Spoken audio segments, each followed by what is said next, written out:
All right. Uh,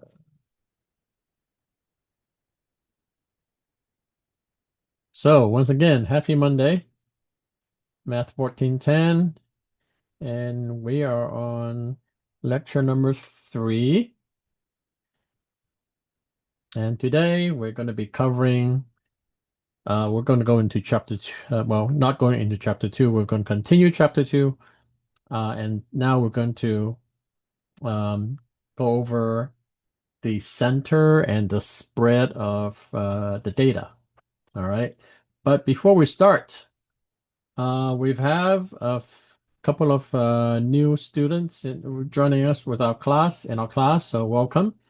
Um, so if you're new, just want you to be mindful that we had 2 classes last week, and the best way to catch up would be to go into um, the announcements. Let me see if I can put that up.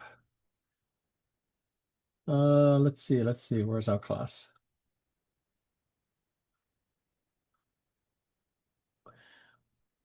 All right, so if you can see our Canvas page, all right, and if you are on the front page of the Canvas page, what you want to do is click on the left side, click on announcements, and this is where I post all the important information for the class. So please go through each one, and you're going to see some things that may be useful and important to you.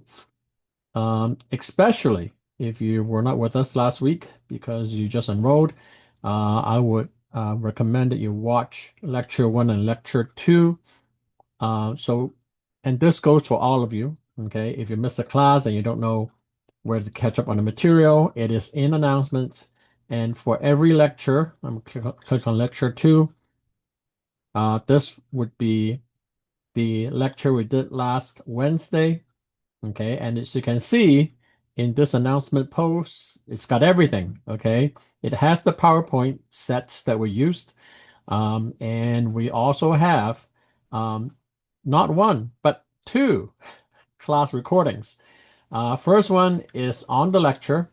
So every class we do a lecture portion of the class where we'll go through the slides, run through some examples, and then after a short 2-minute break, I would go into what I call the homework demo. So for every homework for the class, I would do a few of the problems so that, you can kind of see what they're like and, how I would answer them and make mistakes and all that stuff. So if you want to look at that, the recordings are posted shortly after the end of each class. So I highly recommend for anyone, not just the new people in the class, but if you're trying to catch up on something or maybe something you weren't quite understanding, um, go back to the lecture or video and take a look and rewatch the part where I went through the examples or my explanations and things like that. And also, check out the homework demo if you're having some issues with the homework. And then, of course, if you want to know what we cover in class without watching, uh, Zoom provides a recap, okay, of what we talked about. Okay, so quite interesting, actually. Um, so if you want to use this information, this is posted in announcements shortly after each class. So tonight's lecture and the homework demo will be posted probably by maybe around 10 o'clock tonight. Okay. It's almost always, posted the same day. All right. So, so that's the first thing. And second thing is that we're gonna have our first test next Monday. It's gonna cover chapters 1 and 2. All right, let me go back to the home page and just bring up if you want to take a look and see what our class schedule is like. All right, so as you can see, the First test, test number one I is did going to not be, say that, child. I said it is power. I'm sorry. Okay. Um, so the first test is on March 23rd, which is 1 week from today. Um, and it's going to cover chapters one and two. All right. Now, if you look on the side, okay, for the homework and quiz due date for this module, I actually have it down for March 30th. So in my class, I give you 1 extra week after the test to wrap up all your homework assignments for that module. All right. So do the best you can. Hopefully you don't put it off till that that far, and get it done as we go. I think that's the best way. And I should also clarify that for the test, which is um, scheduled for Monday next week, the way it actually works is that um, the test is going to be posted on Sunday. All right. Um, it's going to be posted in announcements. If you go to announcements, all right, it's not there yet, but uh, I would say before Sunday, you're going to see a new announcement post with test one and on how to download it and all that stuff. So the test, it is not proctored. It is not done on lockdown browser. Basically, I'm going to post a PDF document. All right. And it is not multiple choice. It is not, you're not entering anything on a computer. You're going to take the test and you're going to do it on paper. You're going to write everything out on paper. All right. You're going to work out all the problems. Okay. How many questions are there on the test, which is something that everyone always asks. I haven't decided yet. Usually I put like about 20 to 25 questions, simply because it's easier to easier to calculate, because if I do 20 questions, it's 5 points each. If it's 25 questions, it's 4 points each. So I usually try to keep it at a nice round number. Although there were exceptions. Um, and since I haven't put it together yet, I can't tell you. But it is not so it's actually going to be a test on PDF. Now, you're going to be working out the problems on paper.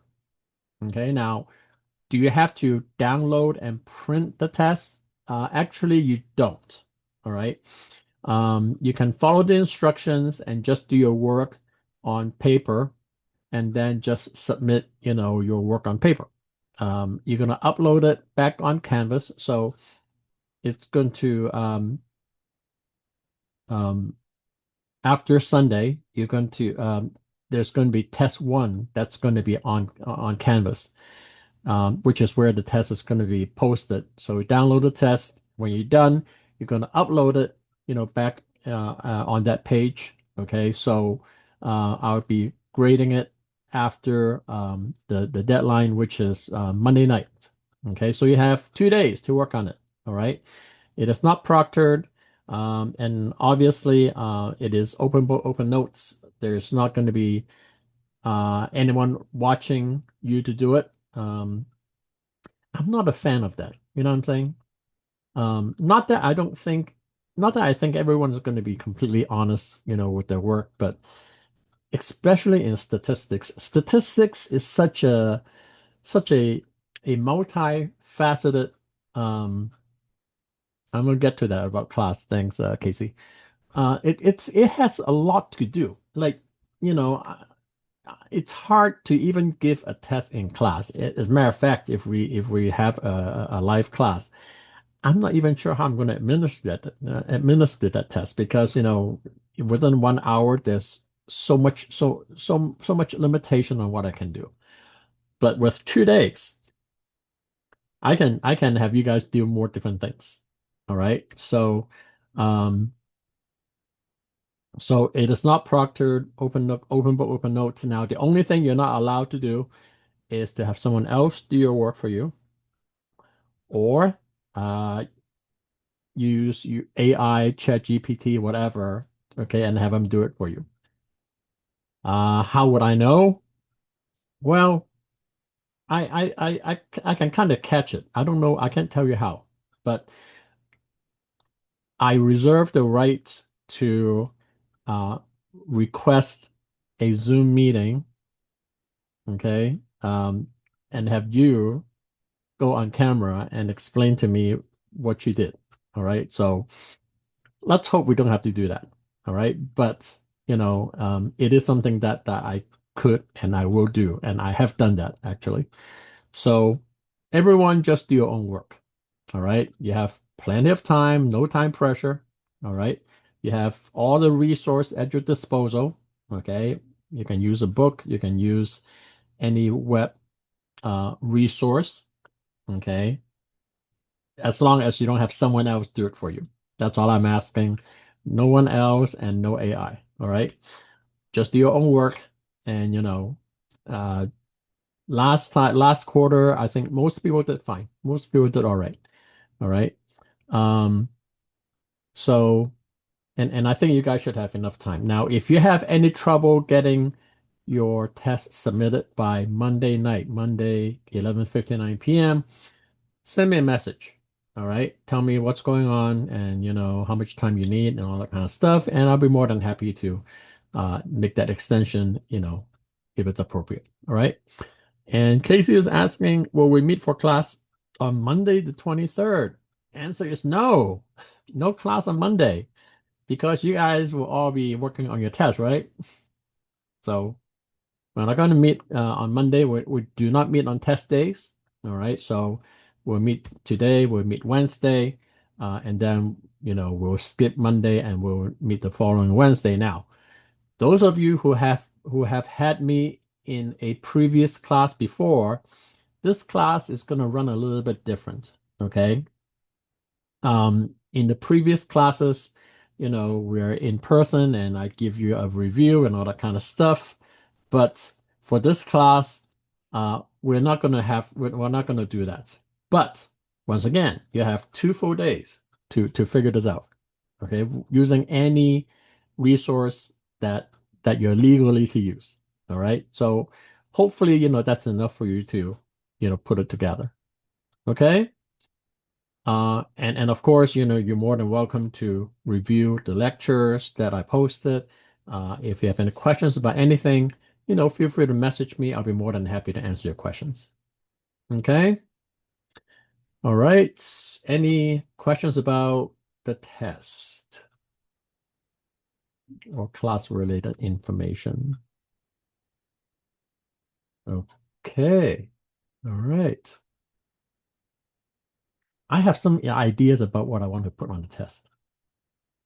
I mean, I've done that with my other classes before. I'm gonna see if I can do it here. So we're gonna see. All right.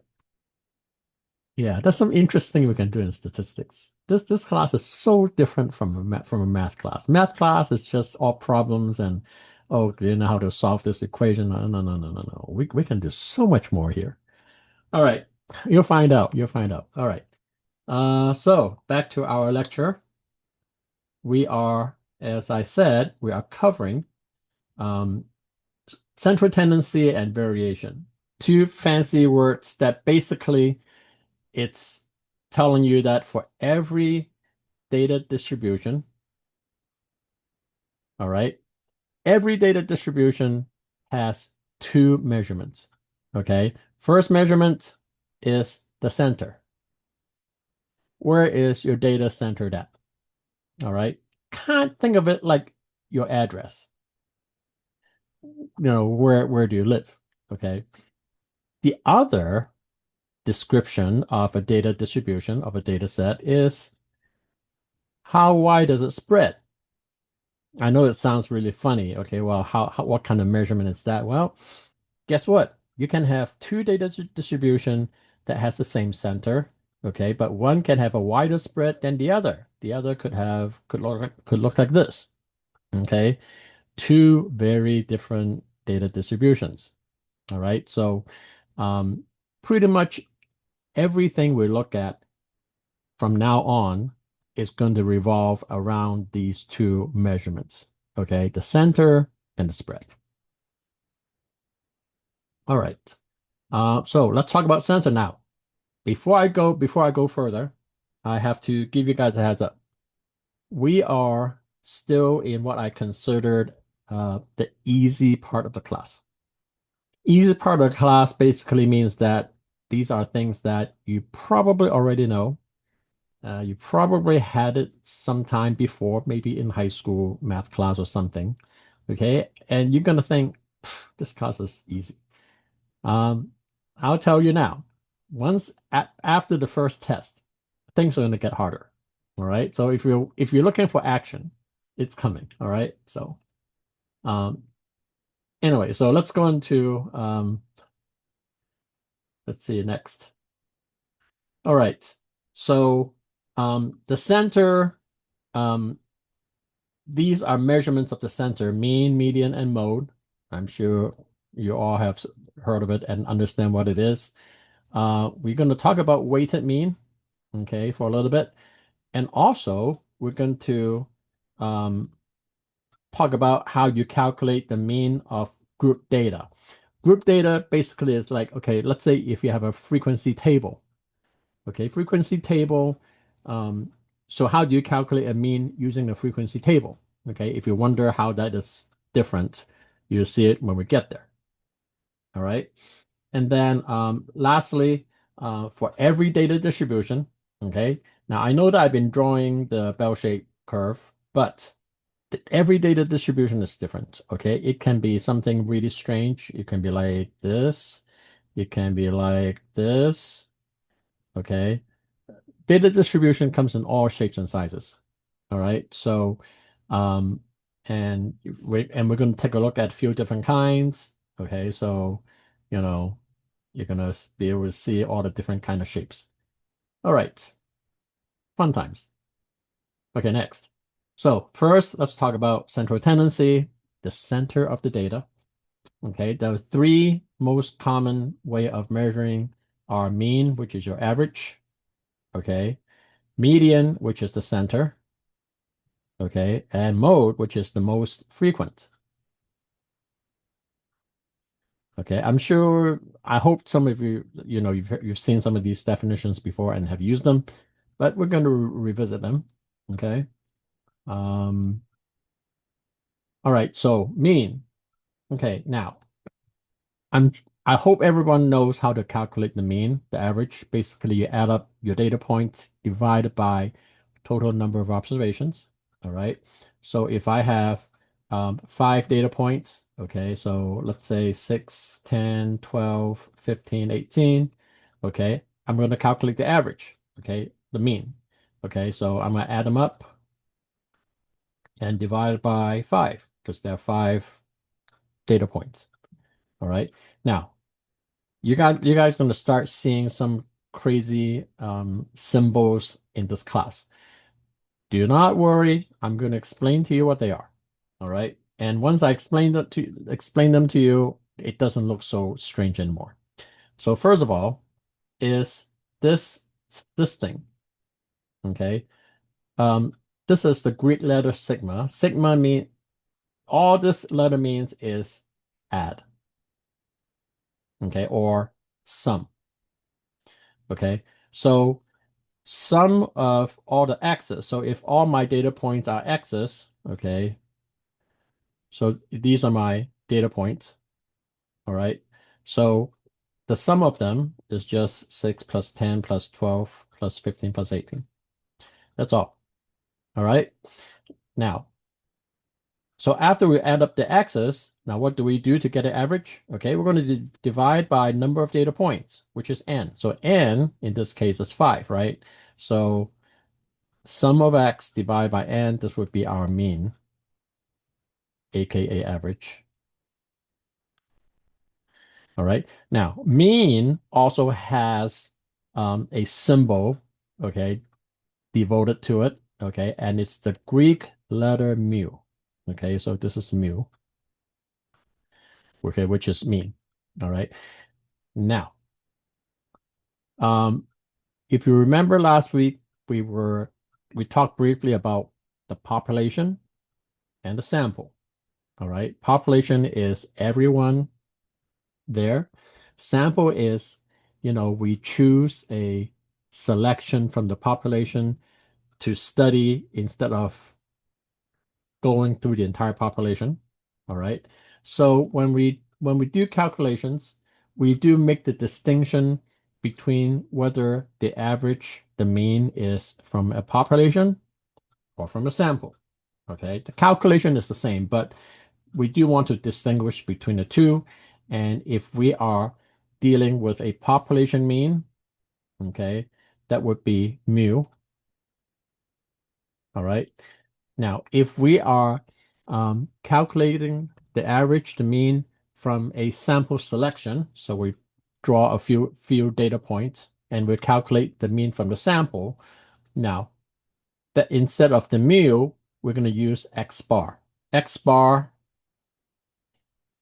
is our sample average. All right. But it is calculated the same way. You add up all the data points. Okay.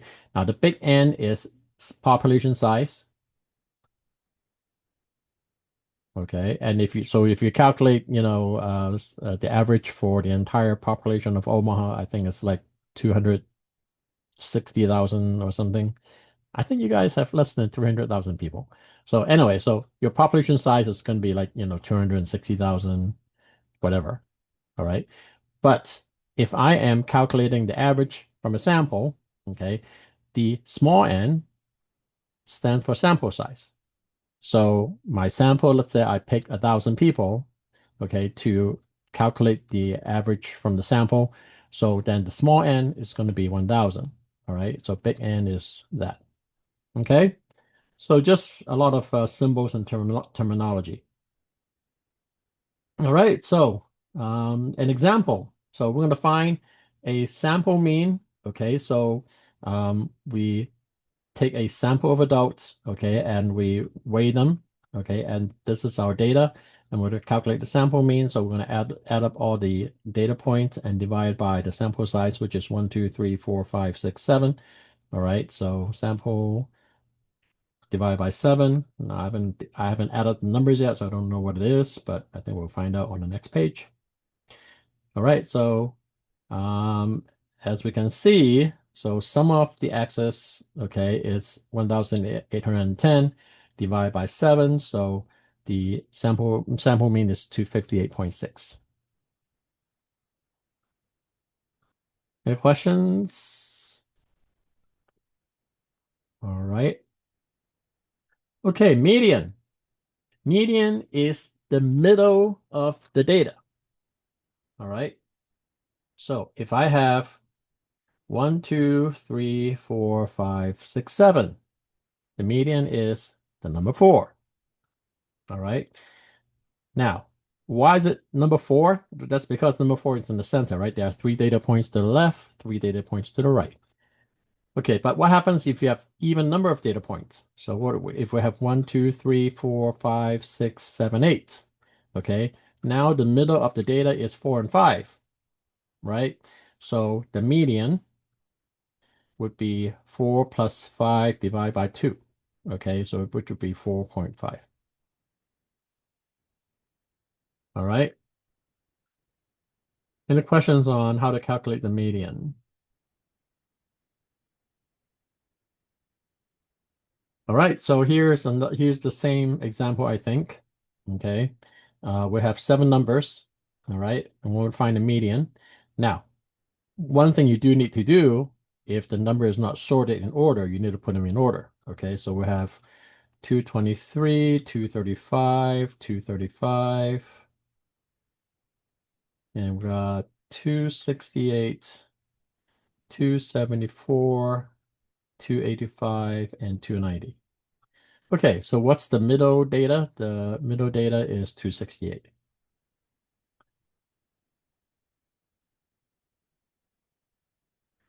All right. Um, okay. Glad they got the same thing. Now, so if we only have 6 numbers, okay, then we're going to redo our ordering. Okay, so I think they redid the order. Okay, so these two are going to be the middle data point. So we're going to add them up, divide by 2. All right, so let's see. 503 divided by 2 is going to be 251.5.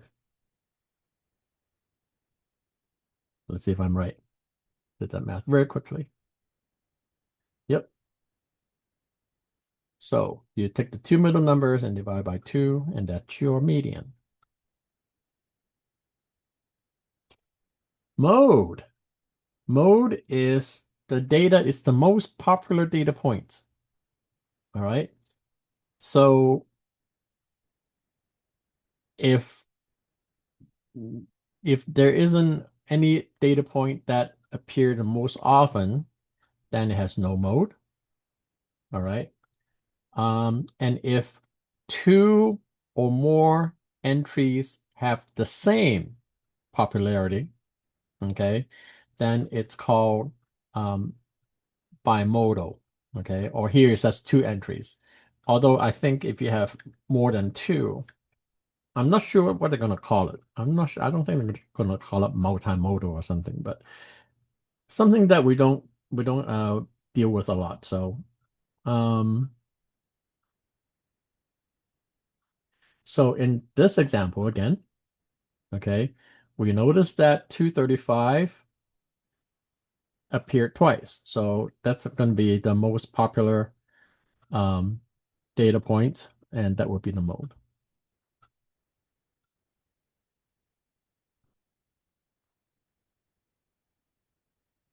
All right. Okay. So any questions on mean, median, and mode? Oh, here's another example. Now, this is a more interesting example. So what we have here, this, if you remember, this is nominal data, right? Because, every person's political party. Okay. So the mode in this data set, okay, would be the one with the highest frequency, okay? Because there are 46 people with Democrats on their on the data points. Okay. So you have 46 Democrats, 34 Republicans, 39 independents, and 5 other or don't know. Okay. The one that has the most frequency is 46. All right. Any questions on that? You guys understand why in this case this 46 is the mode? All right. The key to this is that this is not really, these are not measurements, but these are counts of nominal data. All right. So that is the key difference between this and our previous examples.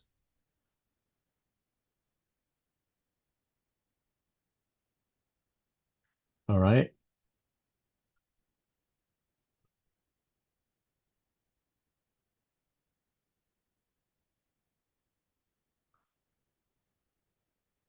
So let me just explain this some more, just in case you guys don't see it. So in this data set, okay, so we actually have Democrat, Democrat, Democrat, Democrat 46 times. Okay, and then Republican, Republican, Republican, Republican 34 times. Okay, so now you see why this is the mode, okay, mode because this has the most counts. All right. Okay. Okay. Um, all right. So comparing the mean, the median, and the mode. Let's see, one more comment. All right. Um, so I have asked my students before, I asked them, so which one do you think is the best measurement of center? Mean, the median, or the mode? And without showing them an example, majority of them said the mean. All right. Now, not surprisingly, because we do use the mean a lot. Okay. A lot of things we calculate, we look at the average, grade point average, um, average height, average weight, average, a lot of things. Okay. So is it truly the best measurement of the center? Well, the answer is that it is not always. Okay. Why is it not always? Well, here's an example. Let's say that in the neighborhood kids from your neighborhood, okay, they got together and they, play together. Like in the old days, they actually do that. They go outside and they play together. Okay. Now everyone just look at the phones. But they play together, and after they got tired, it's like, oh, let's go get some snack. All right. So the five kids got together and say, all right, how much money does each person have? Okay. The first kid has $1. Second kid has $2. The third kid has $3. The fourth kid has $4. The fifth kid has $5. All right.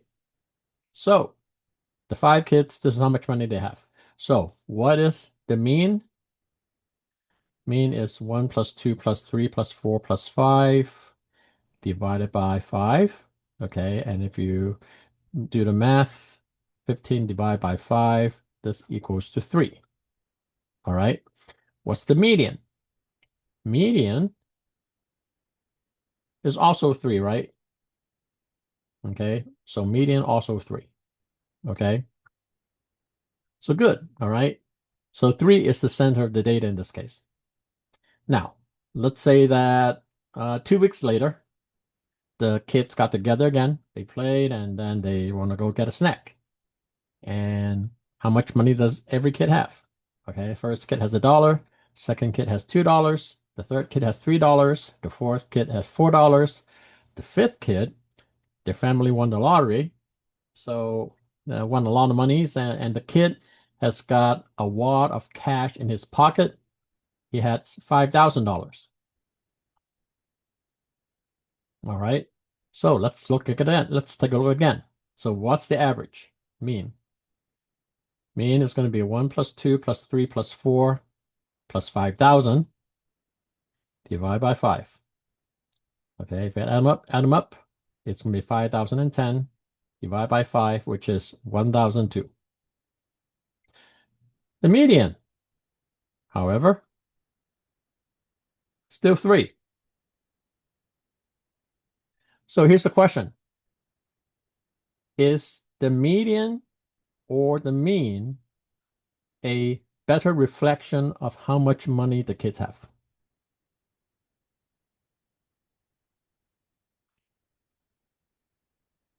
Anyone says the mean?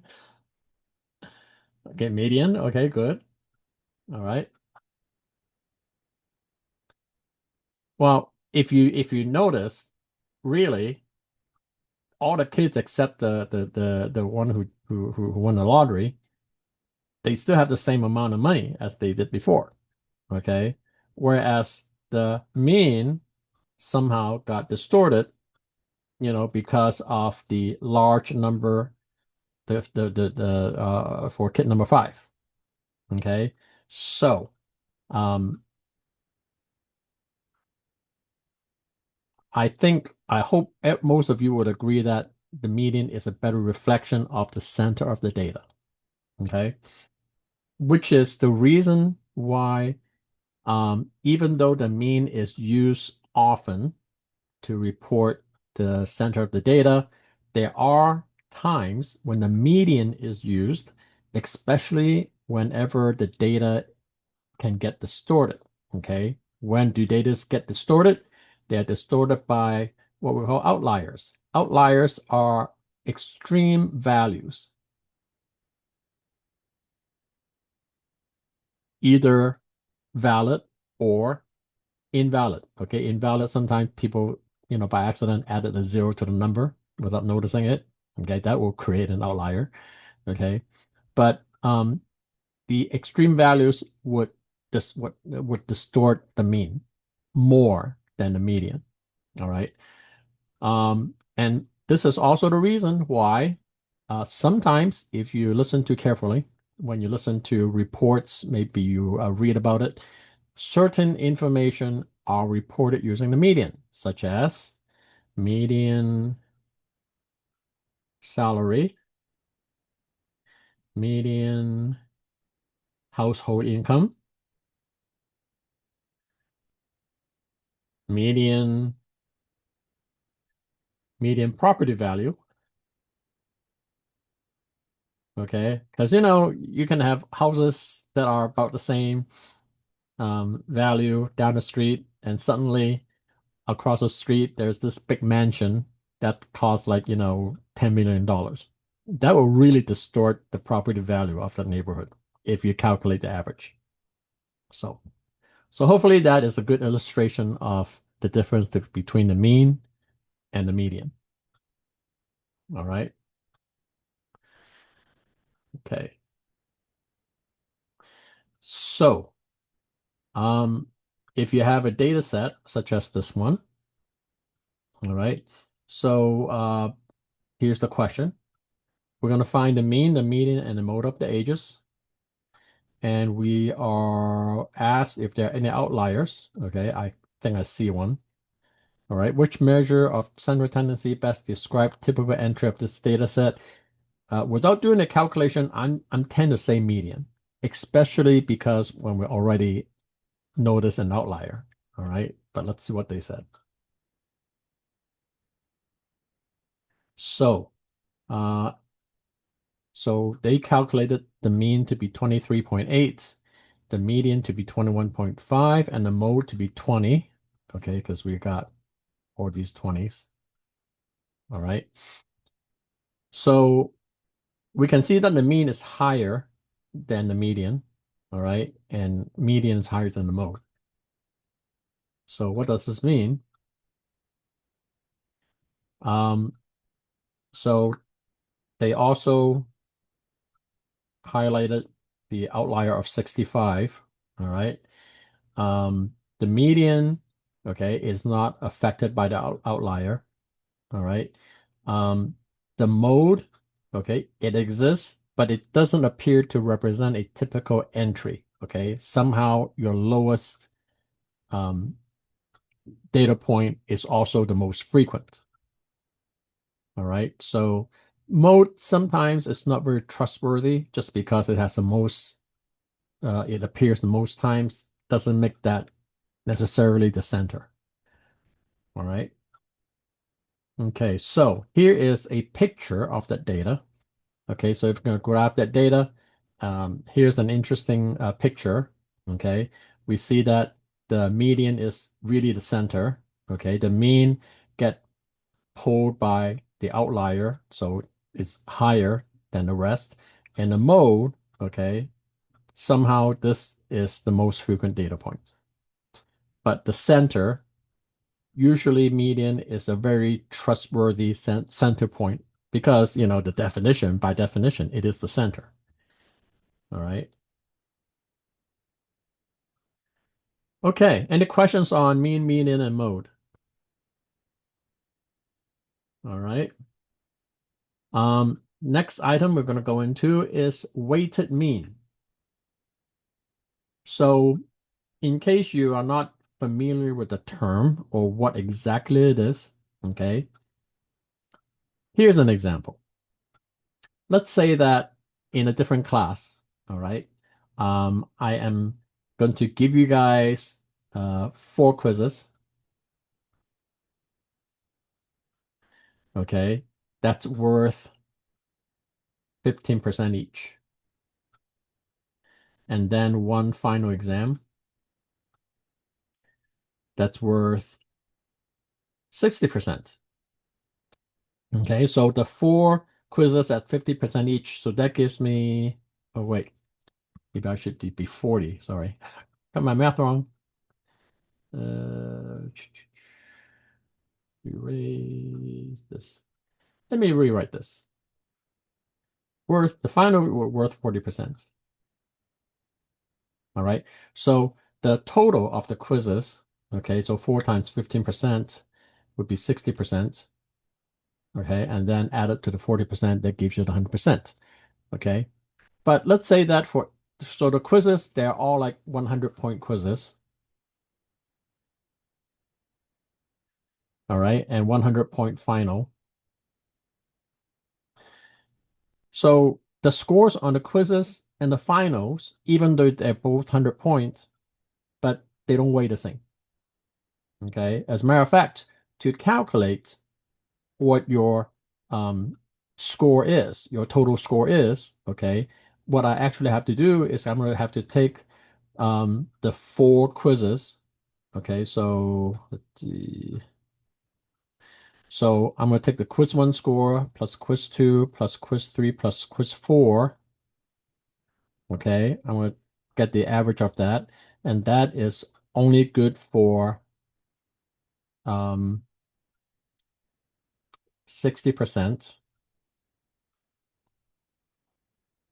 Maybe not this way. Let me do this again. I haven't really thought this through. Okay, let me follow what I wrote. So quiz 1 times 15%, right? So quiz 2 times 15%, quiz 3 times 15%, and quiz 4 times 15%. Oops. Times 15%. And then the final times 40%. Then I add them up. Okay, then that would be my final score. All right. So hopefully you see that, each score is weighed differently depending on, how much weight it is assigned to it. All right. So these kind of measure, um, you don't see a lot of the test, the quiz score and the final that happens. That's probably one place that you see a lot of, since you guys, are taking classes, you will understand the example. Um, Other places that uses this kind, for example, I heard that in a business, in a company that have shareholders, okay, when they vote for something, the votes are actually weighted by percentage of ownership. So if you have 50% owner, okay, your vote is it's count 5 times than someone who is only a 10% owner. Okay, so these things do happen, okay, at different places. Um, but the idea is the weighted mean. One other place that you see weighted mean is this particular method called time series. Time series, think of it as using what you've seen previously to predict what's coming up next. So using if when we set up a time series formula, sometimes we would give what happened the most recent more weight than what happened a year ago. Okay, um, so it does happen, in certain situations. Okay, so here's an example of finding a weighted mean. So for example, um, these would be, for example, the grades, okay, and each grade, okay, it may count differently because if they come from different credit hours, okay, so the first grade, okay, this is worth 3 points or 3 hours, okay, and the next grade is worth 4 hours, okay, and then the D is only 1 hour, okay, and so forth. So we actually would multiply the grade or maybe the grade point. So C would be a 2.0, okay, and D would be 1.0, A would be 4.0, and so forth, okay, and you would actually calculate the grade points using the grade points times the hours to get, your grade point average. So let's see if they did something like that. All right, so here's how they did it. So they um, wrote out the grade points, okay, and then they multiply that to the credit hours, okay, and you get the grade point for that course. And then once you did all the multiplying, okay, and you get a total grade point, and then you're going to add them up, okay, so you're going to add them up, and you're going to get a total of 40 points, all right. So, um, but how many Um, so what's the total of the weight? The weight is actually the number of credit hours. Okay, so we take all the points divided by number of credit hours, so to get our GPA, which would be 2.5.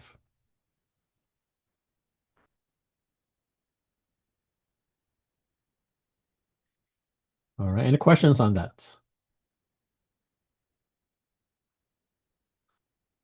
All right.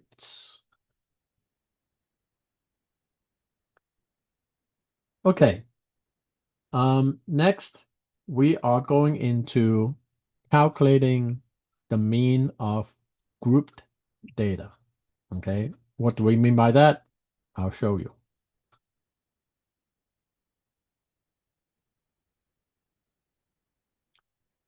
So let's say this is the frequency table. Let me see. Do I have a better table?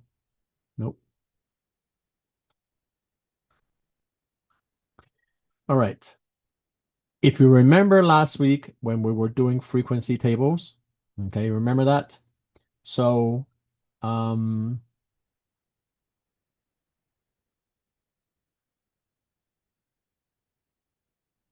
let's see if I can figure this out. 36, 18. Okay.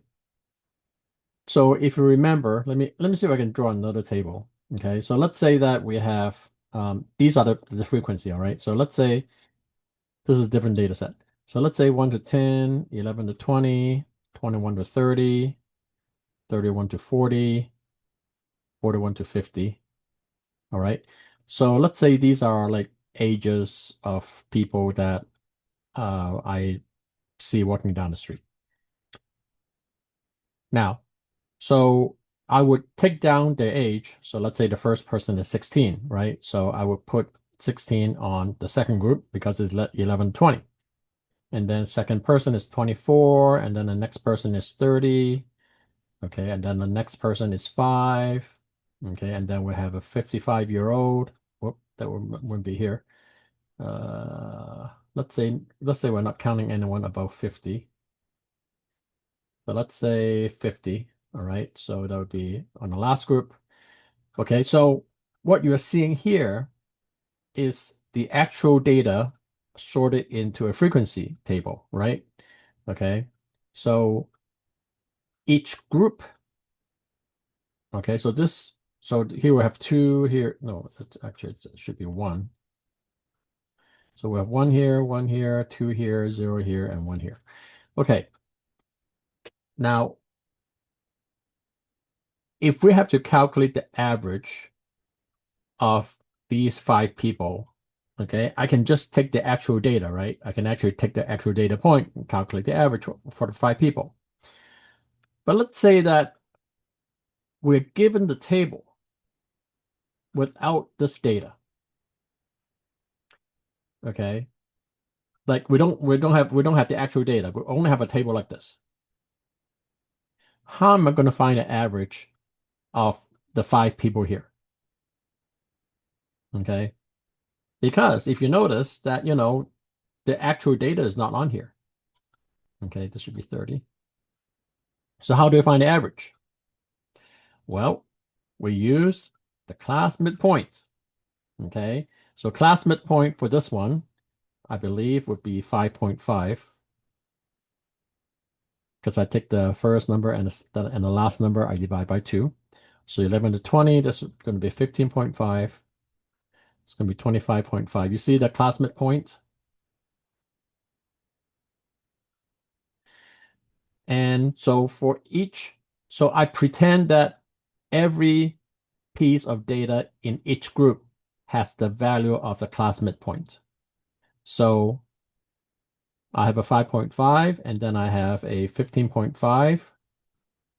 I have a 25.5 and 25.5, and then the last one is 45.5. Now we know that this is not the actual data that we had, but if we're not given the actual data, to find the mean from a table, a frequency table, the best best estimate we can use would be the class midpoint and assume that every data in that group has the value of the class midpoint. You guys get what I'm saying? Okay. This is not exact, obviously. Okay. If I were the statistician, I would say, hey, you get the actual data from this thing that I can use instead of, just the table. And I was like, no, that's all we have. Okay. Then, my best estimate would be to use the class midpoint and then use the value of the class midpoint to do the calculation, which is what this example is showing. So what you see here, okay, these are the class midpoints of these groups. Okay. So each of these groups is an interval, and these are the number of data points within each group. Okay. But without the actual data, the class midpoint is going to be the data that we use. Okay, so we're going to multiply the class midpoint times the frequency to get the total for that group. Okay, and then after we, you know, do all the multiplying, okay, and we'll add up, the total. Okay, so the total using the class midpoint value, okay, divided by total number of data points. Okay, so this will give us the approximate mean of this from using this from this data table, from this frequency table. All right. Any questions on this? I'm try to keep an eye on the chat box in case some of you don't feel like talking.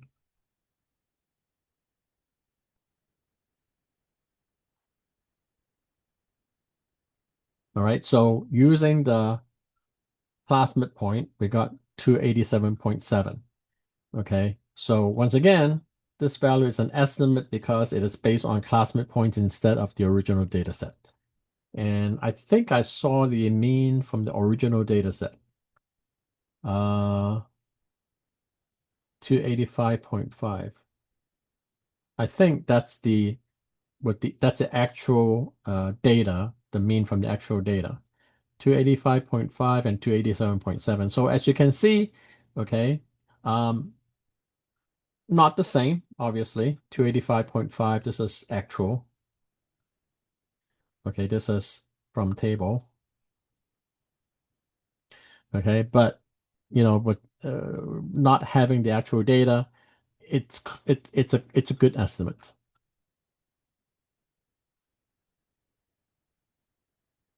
All right. Any questions on what we did about approximating the mean using the class midpoint? Okay, so next, shape of distributions. Okay, data. Um, when we collect data, okay, a lot of times, the distribution,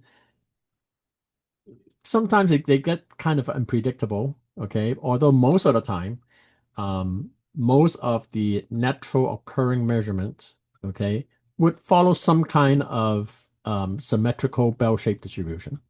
Okay, so think about this. Let's say you go around and measure everyone's height. Okay, how tall everyone is. We got a few people who are over 6 feet. We got a few people who are under 5 feet, but most of us are probably between 5'2" and 5'10" or 5'9", right? So it's a bell-shaped distribution. Okay. Uh, this goes the same, with a lot of with most of the data. Okay, weight, height. Um, Although sometimes, depending on the data, it may not be exactly bell-shaped, or sometimes it's influenced by other factors. But a lot of things that we can see are symmetrical bell-shaped. And the one thing about symmetrical bell-shaped distribution, check this out. The mean, the median, and the mode are all at the same point. Okay. The mean is not affected by outlier, so it's in the center. The median, it's at the center always. And the mode, it's on top of the most frequent data point, which in this case, also it's in the center. Okay, so mean, median, and mode, okay, they are um, at the same place if the distribution is symmetrical. Um, the next type of distribution is uniform distribution. I know it looks really funny. Okay. It's like, when do you ever see this? I'll give you an example. Um, if I'm going to toss a six-sided dice, okay, now assuming that the dice is not loaded, okay, what outcome am I going to get? Well, I'm going to get a uniform distribution for between 1, 2, 3, 4, 5, and 6, right? They're all supposed to have to be equally likely. Okay, so um, tossing a dice would give you uniform distribution. Tossing a coin will give you uniform distribution. Tossing a coin, however, okay, you only have two bars. Okay, one is for heads, one is for tails. But guess what? They're both, 50-50, 0.5. All right, so that's another example of uniform distribution. All right. It's symmetrical, and the mean and the median are at the same place. Okay. Well, what happened to the mode? Well, the funny thing is that the mode would be all data points because, they're all equal height. All right. Okay. Now we're going into skew left and skew right. Okay, distribution. Skew means that it is off balance. Okay. So skew left. Okay. If you want to remember which way is skewing, okay, the long tail, it's the direction that's skewing. So left skewed, long tail to the left. All right. Um, Now the funny thing about this one is that the highest point, which would be the mode, okay, but the median won't be near the mode because the median is going to be at the center, right? And then the mean get pulled by all this data point here. So the mean is going to be to the left of the median. All right. So this is kind of like what it looks like. If you have a skewed data distribution skewed to the left, this is what it looks like. If we have one that's skewed to the right, which I think is on the next screen, okay, skewed to the right, well, you're going to have a long right tail. Okay. The top is still going to be the mode. Okay. The middle is going to be the median. And then, of course, all these data points is going to pull the mean to the right. All right. So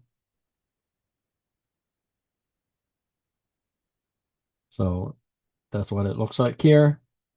All right. You can see that here's the tail. All right. Although not as long as the one I drew. All right. So that's why the mean is on this side. Okay. Mode is always going to be the tippy top point. Okay. So it's going to be where this is. All right. And median is always at the center.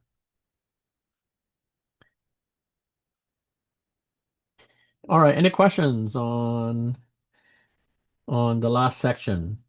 Last section is talking about the center of the data and data distribution and all that good stuff. Any questions on what we just covered? Because now we're going to spread. All right. Um, so we're going to go over first half of measures of variation. All right. There's going to be a second part that we're going to go over on Wednesday. All right. So we're going to kind of stop this in the middle of the section. All right, so once again, variation is measure of spread. All right, some can have very large spread, some can have tiny spread.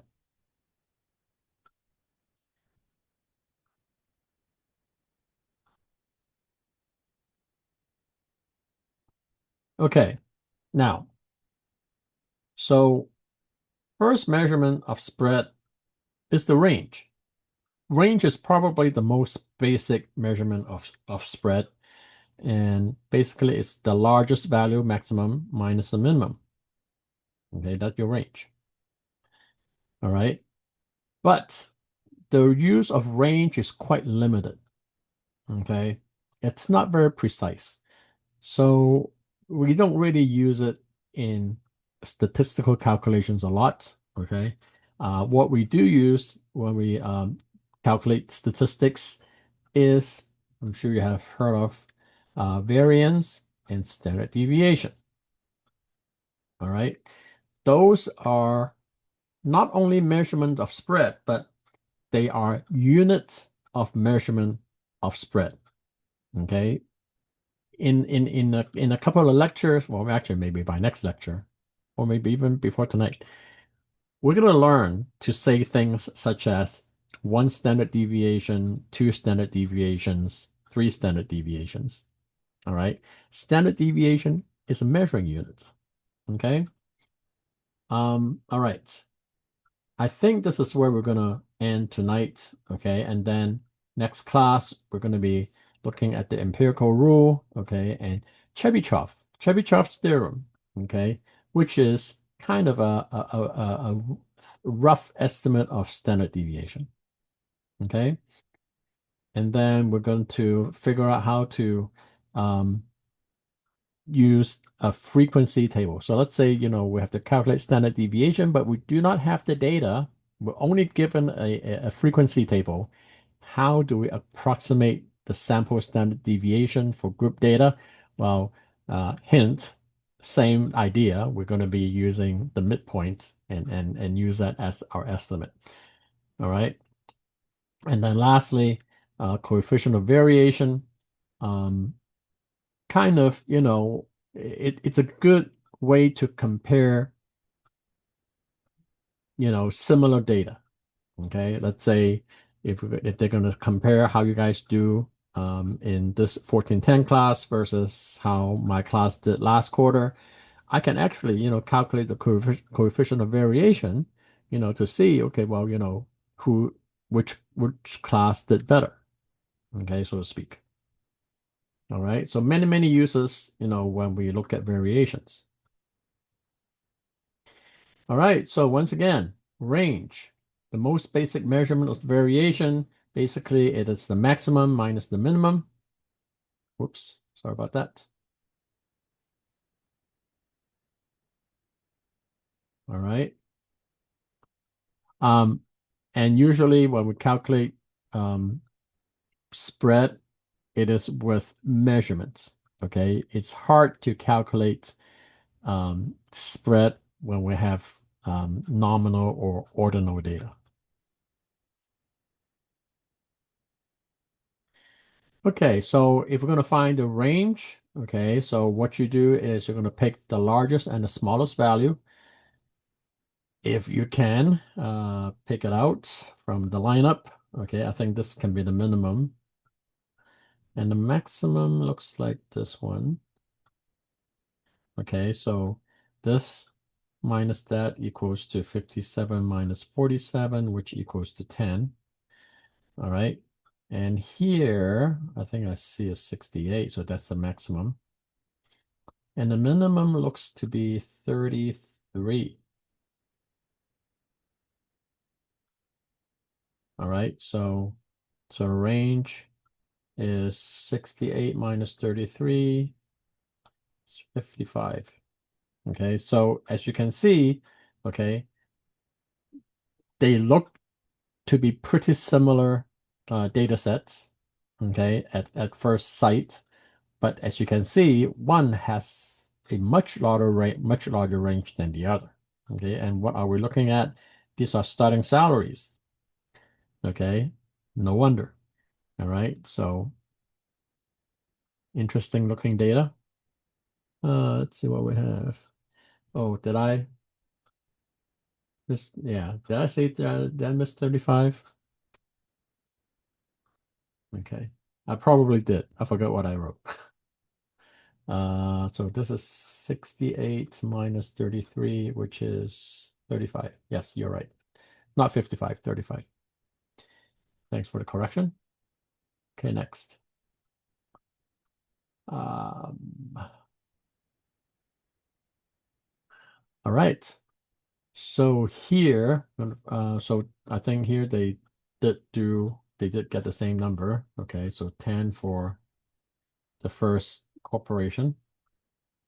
And the second one,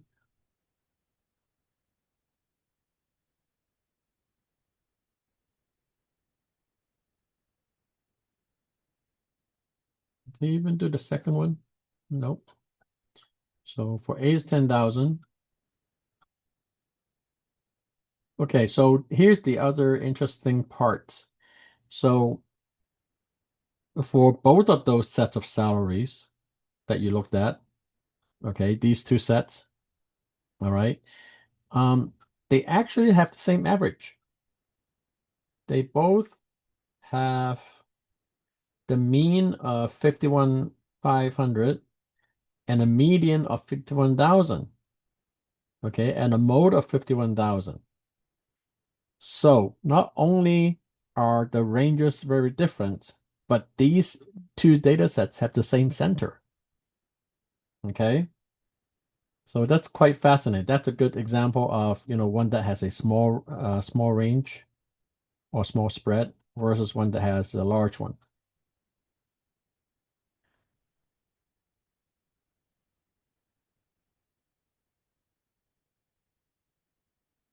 All right. So here's if we put the data in picture, okay, make sure that we're using the same scale, right?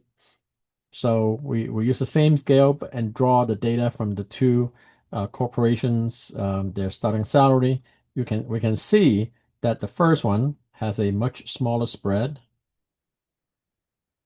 than the second one. All right.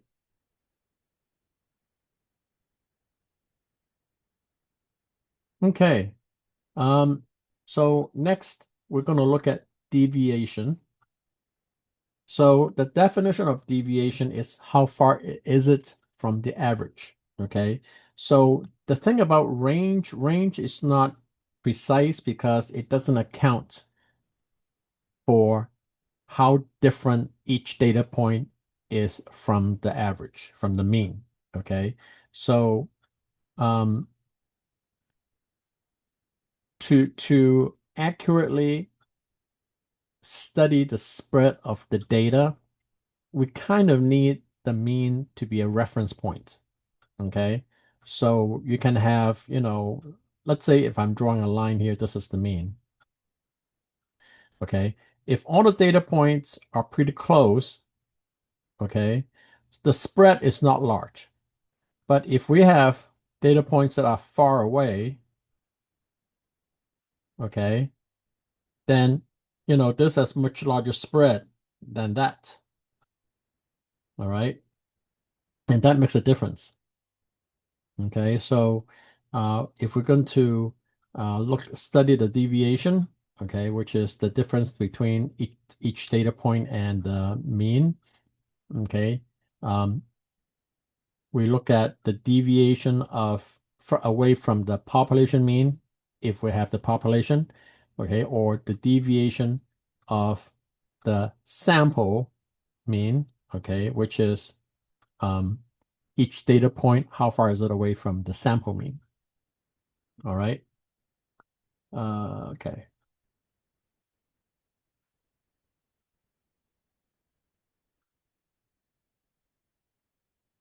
So the measurements that we most often used, okay, when we calculate deviation is variance and standard deviation. All right. Variance is looking at the distance of each data point away from the mean. So here's the part. This part. All right. So X would represent the data points.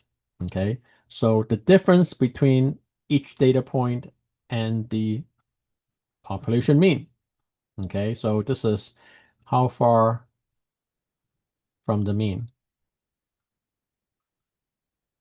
for data points. And of course, we are doing it. We're going to do it for every data point and add them up, right? Okay. Now you notice this thing here. This is a square. So what's the point of squaring the distance? Okay. The thing about it is this: when we have when we measure the distance between the data points and the mean, okay, some data points are above, some data points are below. Okay. If we just add them all together, take the average, guess what's going to happen? The positive and the negative, they're going to cancel each other out, right? Because, your average, some is going to be above average, some is below average. You add them all together, you add up all the differences, positive, negative. You add them together, divide, and divide by the total number of data points. You can get a zero because the pluses and the minus, they're going to cancel each other out. So how do we take care of that? Okay. So instead of just adding the differences, okay, we square the differences before adding them together. Okay. By squaring it, okay, one is to eliminate the negatives. Okay. So every difference is accounted for. And second, it would highlight the ones that are farther away. Okay. If you notice the square, okay, if you're close, then it's not. But the farther it is, when you square it, it gets even farther. So squaring the difference gives us a better picture of how far, the distances are. Okay, the farther the data points, the more amplified the the the variance is. Okay. All right.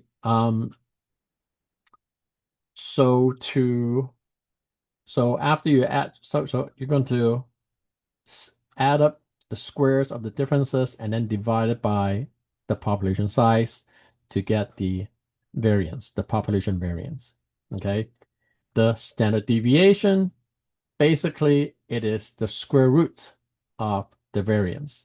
Okay. So whatever the variance is, we take the square of that and we get the standard deviation.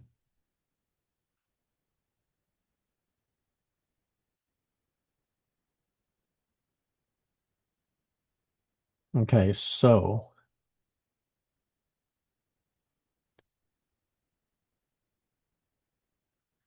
as entries get farther from the mean, okay, the variance, the value of the standard deviation and the variance, it increases.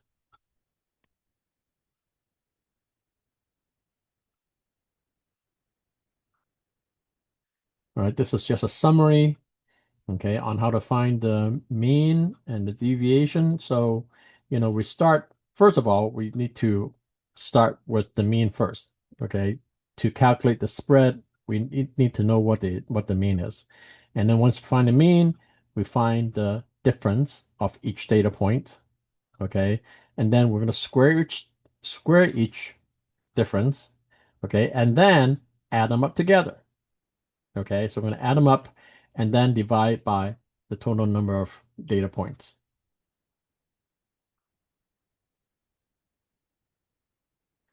All right, so divide by total number of data points to get the population variance, okay? And then we take the square of that to get the population standard deviation. Now, before you guys look at this and say, okay, that looks like really complicated calculations. Well, tonight I am going to introduce you to some technology to help with these calculations. All right. There are many, many ways to calculate the variance and standard deviation without you actually have to manually add up the differences and square them and divide by the average. You should be happy to know that. All right. Back in my days, when I studied statistics, we pretty much have to punch all the numbers into a calculator and add them up and all that stuff. So if we have a large data set, if we have 100 data points, that would take a good 20, 30 minutes. All right. You guys don't have to do that anymore. So kind of jealous. All right. So, but I'm going to introduce you guys to not just one, but several different options to calculate variance and standard deviation. All right. But before we do that, I'm gonna have to show you how that's done manually. So here's an example, and we're gonna find the population variance and standard deviation of the given data. Okay, so here, um, okay, so starting salaries in Corporation A.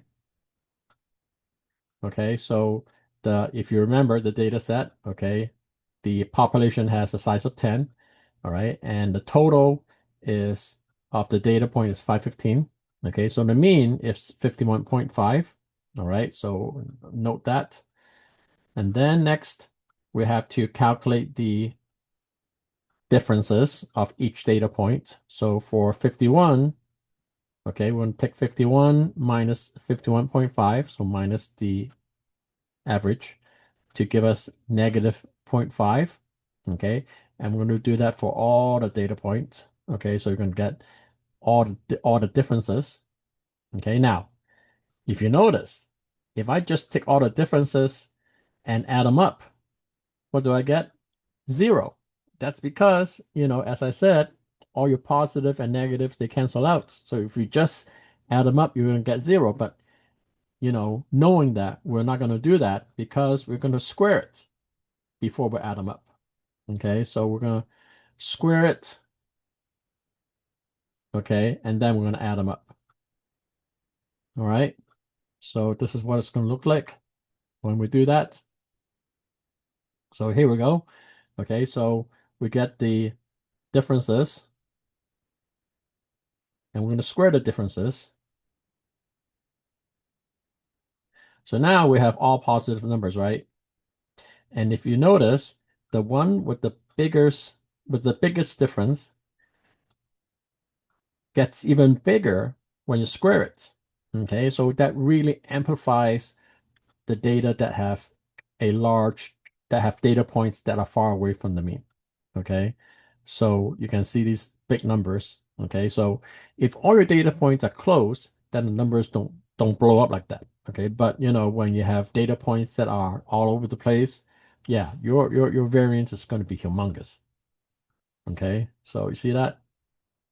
So here's the sum. I'm going to add up the square of the differences, and that's what I got, 88.5.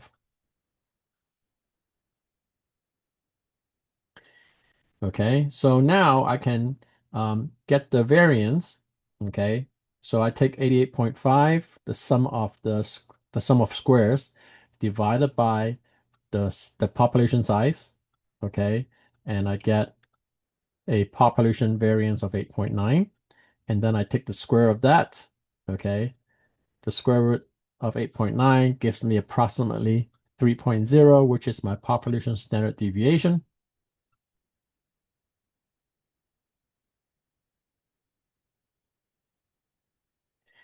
All right, any questions on that calculation?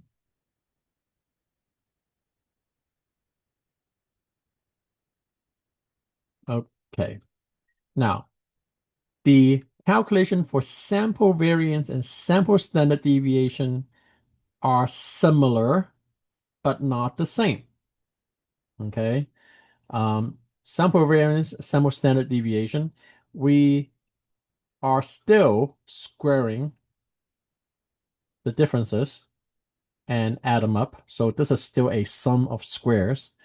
But instead of dividing by sample size, we're going to do sample size minus 1. All right.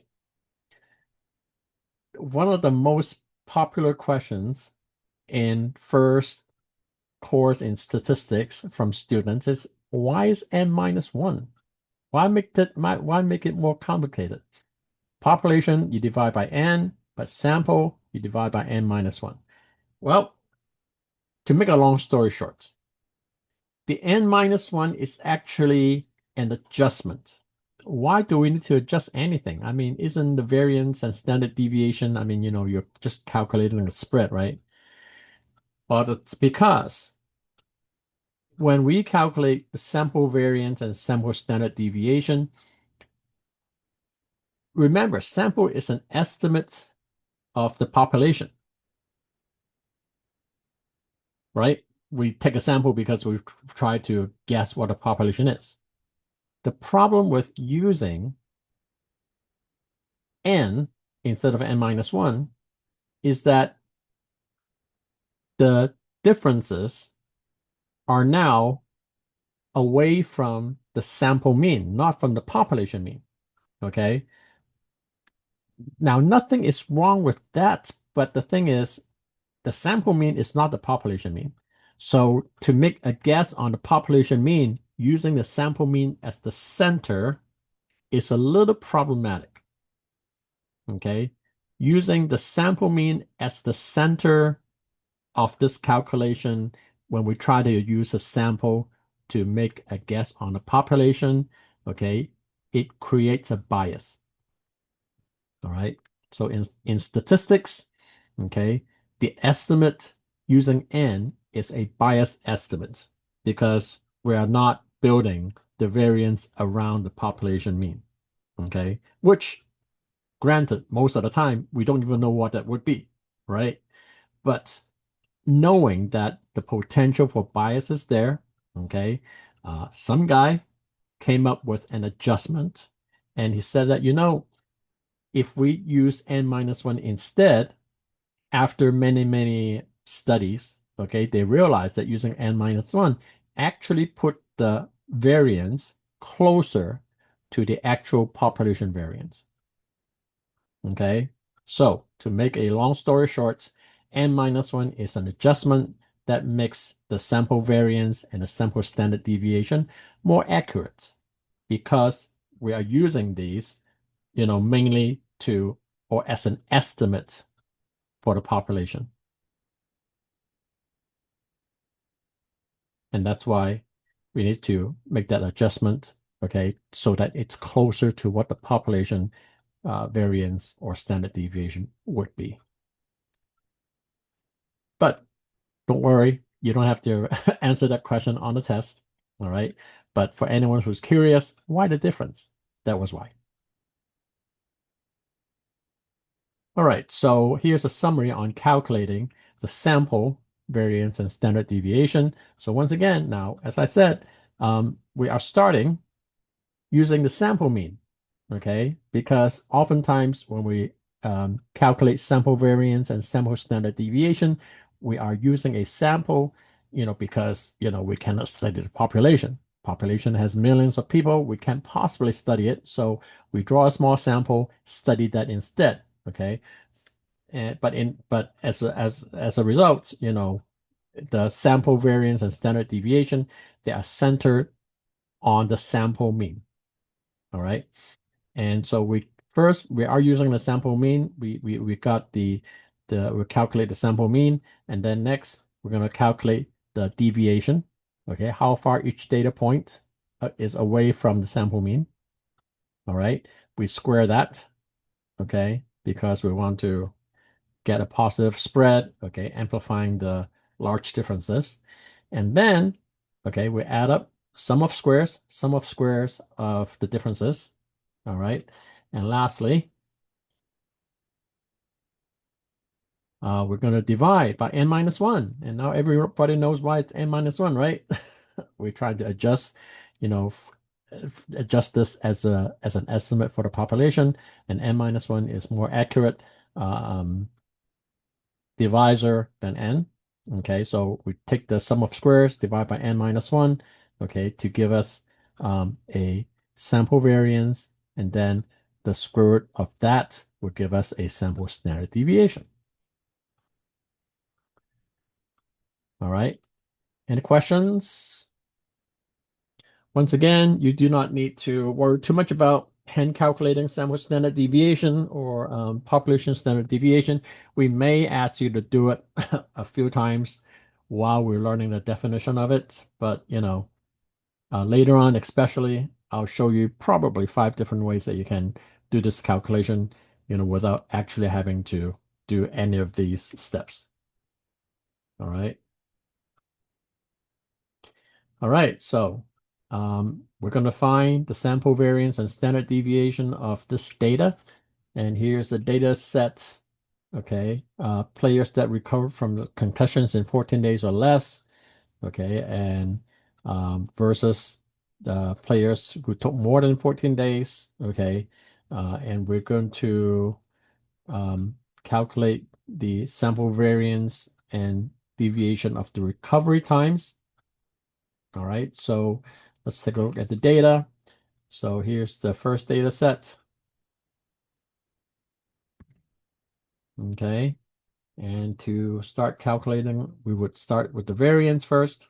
Okay, so first thing we need to do is we need to find the total, and then actually we do need to find the, so sum of x is 90. Okay, so we do need to have the sample mean.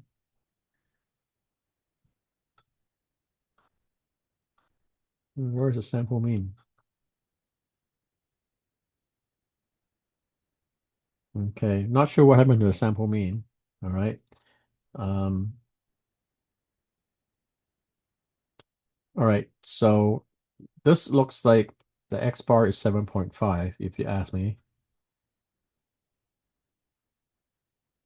Because 8 minus 7.5 gives us 0.5, and you square that, okay, to give us 0.25.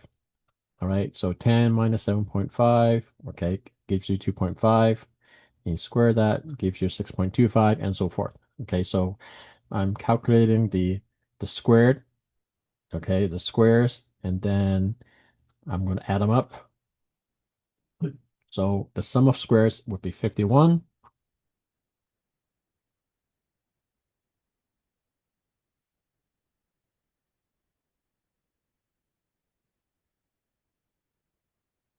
All right, so the sample variance S squared, okay, so sum of squares is 51 divided by n minus 1. There are 12 data points, okay, n minus 1 would be 11. So the sample variance would be 4.6. All right. And sample standard deviation, we take the 4.6, take the square of that, and we get 2.2.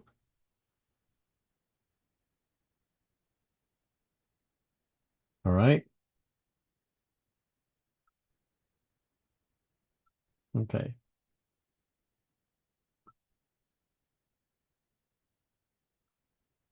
Oh, that's it. Okay. All right. Well, let's look at another example. Oh, using technology to find the standard deviation. Okay. So here is a data set. Okay. And find the mean rental rate and the sample standard deviation. All right. So let's see what kind of technology they're showing you. Okay, so that's showing you how to use Minitab, Excel, and TI-84 Plus. Okay. I'm not sure if anyone has Minitab. All right. Um, some of you may have used Excel or maybe even proficient Excel users. If you are someone who knows how to use Excel, okay, you may use Excel to do any statistical calculations you want. All right. Anyone who uses a TI-84, TI-84 Plus, okay, it also has the statistics module built into it. You can actually punch in the data points and hit enter, and then it will give you all kinds of summary statistics like that, okay? But if any of you says, well, but I don't have any of that, what do I do? Do not be afraid. I'm going to show you at least one way to do it, all right? And let me see if I can bring that up real quick.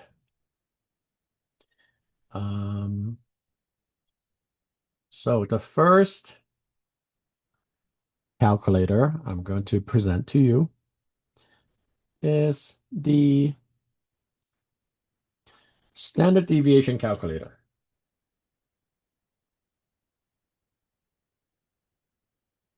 So I find this calculator pretty easy to use, and anyone can use it. Okay, you don't have to buy anything. All right. And all you have to do, okay, is enter the data in, okay, into the box. All right. So let me see if I can do that real quickly here. Let's see if I can do this. No, not this. All right, see if I can shrink this down. Okay, so what you need to do is you need to enter the number into the box, all right, separate by commas, all right, which I'm going to do that. See if I can do that real quickly. So 42, okay, comma 30, comma 26, comma 48, comma 30, comma 45, comma 35, comma 60, comma 14, comma 42, comma 14, comma 23, comma 39, comma 42, comma 35, comma 23, comma 34, comma 30, comma 36, comma 35, comma 46, comma 50, comma 13, comma 24, comma 36, comma 72, comma 30, comma 64, comma 23, comma 72. As you can see, it didn't take too long. All right. Now, the next thing you have to decide is whether you are calculating it for the population or the sample, knowing that the formulas are different. So we're going to do sample, all right? And all you have to do is hit calculate. So now we get our information, all right? And we can see the sample standard deviation is 15.48.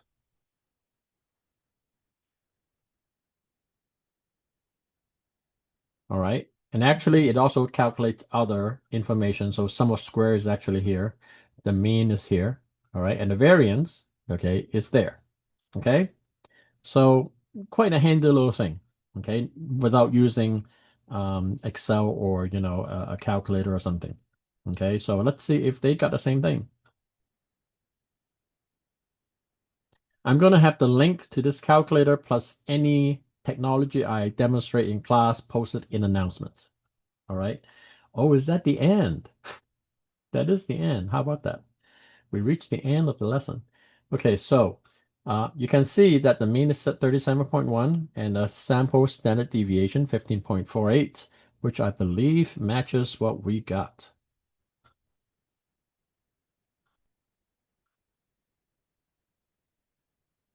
$15.48 and 37.1 on the left-hand side there. All right. And the questions on this.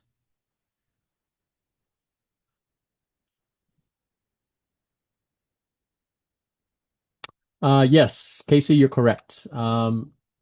Statistics is just like anything else, any other thing. Okay, we teach how to bake a cake. Okay, well, you go practice baking cakes and, until, you get really good at it. Okay, same thing with math, same thing with statistics. Okay, we show you how to do this and start playing with it. Okay, and if you do it enough times, guess what? You're gonna get pretty good at this. All right. Now before I turn off the lecture, I do want to show you. I believe I did post some technology announcements in class already. If you go back to the announcement page on Canvas, all right, if you notice on the bottom, I already have the standard deviation calculator, okay, posted, okay, and I'm opening it, and you can see, all right, you can see the link to the standard deviation calculator.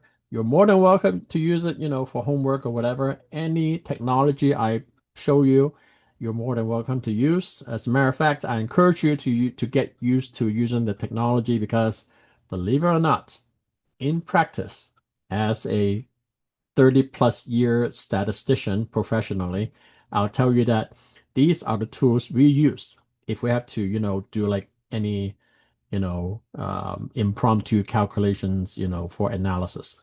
If I have to suddenly calculate standard deviation, with a bunch of data set, I would just probably use something like this, or maybe even Excel. Excel, I mean, I'm pretty good at using Excel, but this is definitely one tool that you can use, at a spur of the moment. Um, if you watch the homework demo, you're gonna see you may see how I bring up StatCrunch. StatCrunch is another tool that's available for you to use to do these calculations. So, um, StatCrunch is a statistical package that comes with my lab. All right, it's a Pearson product. Um, so which means, unfortunately, when you're done with this class, StatCrunch will not be available to you. Okay, I actually really like StatCrunch. It's a tool that they organize really well, and it's pretty easy to use.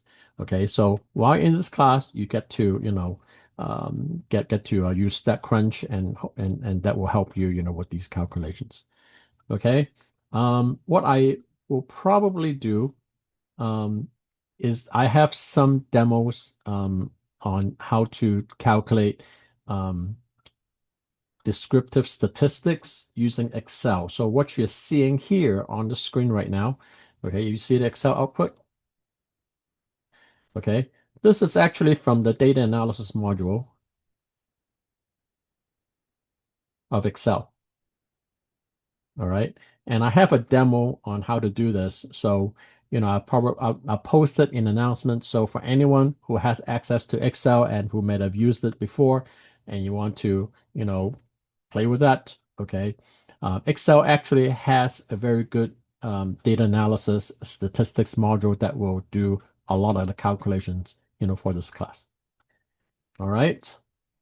All right. Any final questions?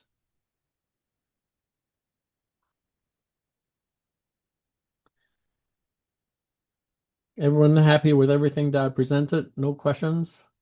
You guys understood everything? It's actually nothing too complicated if you ask me. I mean, at least the ideas, it's pretty straightforward, I think. I know that the formula looks a little scary here and there, but as I said, there's technology to help you. So as long as you understand what we're doing, why we're doing something, and use the technology that gives that to you, you know, then I think you'd be fine. Oh, Whitney, yeah. Okay, if you have any questions about anything, please feel free to ask. Um, and watch the homework demo as well because we're going to run through the same concepts again, and you see we I do it in practice. All right.